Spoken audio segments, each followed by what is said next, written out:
السلام علیکم۔ ادارہ نظریہ پاکستان کی جانب سے ہماری پوری قوم کی خاص طور پر جو نوجوان نسل ہے اس کے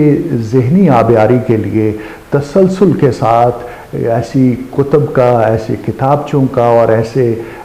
مواد کی اشاعت کا اہتمام کیا جاتا ہے، جس کا بنیادی مقصد یہ ہوتا ہے کہ ہماری جو نوجوان نسل ہے اسے اپنے ماضی سے، اپنے اکابرین سے، اپنے مشاہیر سے مکمل آگاہی حاصل رہے۔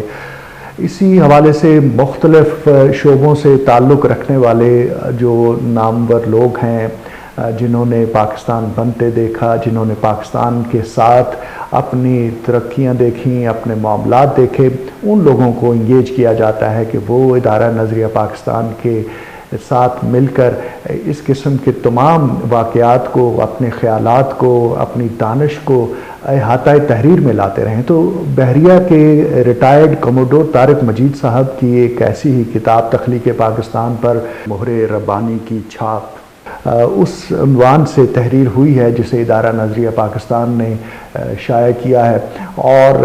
آپ سب کے لیے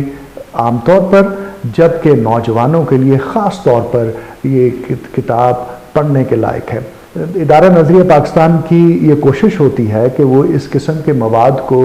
اس انداز میں شائع کرے کہ آپ ایک یا زیادہ سے زیادہ 2 نشستوں میں اس کے ختم کر لیں، بجائے اس کے کہ ضخیم کتابیں ہوں اور اسے دیکھ کر ہی پہلے پلان کرنا پڑے کہ کب پڑھیں گے، کیسے پڑھیں گے، کیا ٹائم۔ تو ان کتب کا خاصہ یہ ہے کہ آپ بس ادھر ہاتھ میں پکڑتے ہیں اور ادھر آپ کے اوپر اس کی جو روشنی ہے وہ آپ کو معطر کرنا، آپ کو منور کرنا شروع کر دیتی ہے۔ تو یہ تخلیق پاکستان پر مہر ربانی کی چھاپ، جسے کہ بحریہ کے ریٹائرڈ کموڈور طارق مجید نے تحریر کیا، اسی قسم کی ایک کتاب ہے۔ اور اس کتاب کے اندر جہاں انہوں نے یہ بتایا ہے کہ کس طرح سے مشیت ایزدی کا دخل رہا ہے پاکستان پڑھنے میں، وہیں پر انہوں نے یہ بتایا ہے کہ کس طرح سے مدینے کی ریاست کے بعد خطۂ ارض پر دوسری اسلامی ریاست جو ہے، ایک نظریاتی ریاست پاکستان مارز وجود میں آئی، اور یہی وجہ ہے کہ یہ صہیونیوں کے، عیسائیوں کو، ہندوؤں کے تمام جو دشمن ہیں ان کی نظر میں مسلسل کھٹکتی ہے۔ اور جبکہ یہ بات بڑی اہم ہے کہ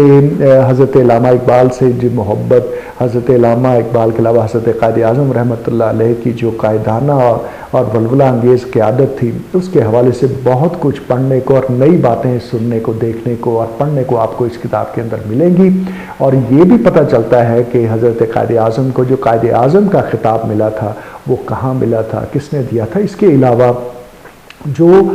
مختلف مکاتب فکر سے تعلق رکھنے والے علماء ہیں، ان کے قائد اعظم رحمۃ اللہ علیہ کے حوالے سے جو خیالات تھے ان کا بطور خاص احاطہ کیا گیا ہے۔ تو اس کانٹیکس میں اس کتاب کے مطالعہ سے ہمیں پتہ چلتا ہے کہ کس طرح سے انتخاب ہو گیا حضرت علامہ اقبال کا، کس طرح سے انتخاب ہو گیا حضرت قائد اعظم رحمۃ اللہ علیہ کا اور ان کے رفقاء کا، اور وہ ایک قسم کے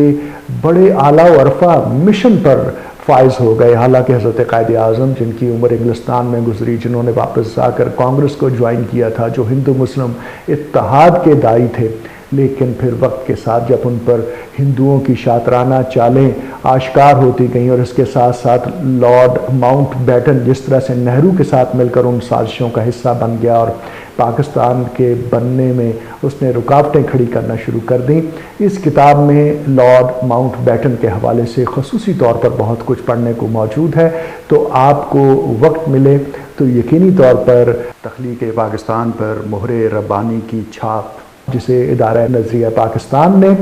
بحریہ کے ریٹائرڈ کموڈور طارق مجید صاحب سے تحریر کروایا ہے اور اس کی اشاعت کا اہتمام کیا ہے، یقینی طور پر یہ کتاب ان تمام لوگوں کے لیے جنہیں پاکستان سے، جنہیں حضرت قائد اعظم سے، جنہیں حضرت علامہ اقبال رحمۃ اللہ علیہ سے اور پاکستان کے بننے کے حوالے سے جو معجزانہ